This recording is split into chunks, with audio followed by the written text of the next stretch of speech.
Аллаһы Тәгалә хәмерне, ягъни исерткеч эчемлекне ислам дине килгәннән соң тыя 17 елдан соң гына.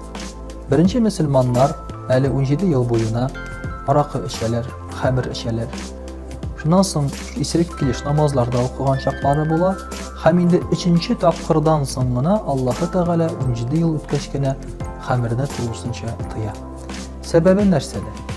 Сәбәбе дин килгәннән соң кеше күңеленә аны алыштырырлык, элекеге гөнаһларын алыштырырлык хис бирергә тиеш. Менә бүгенге вакытта яшьләр үзләренең әтиләренә әйтәләр: аракы эчмәгез, колбаса ашамагыз, хәрам ризык ашамагыз һәм башкасы. Ләкин бу әйберләрне ташласа, кеше аны алыштырырлык, ул бит әле рәхәт, ләззәт күрмәде. Шуңа күрә дә диннең максаты башта кешегә нәрсәдер бирү, аннан соң инде аның элекеге начар әйберләрен тыю. Хәмергә безнең инде эчемлекләргә керә шул исәптән аракы да, пиво да, ягъни исертә торган һәрбер эчемлектә.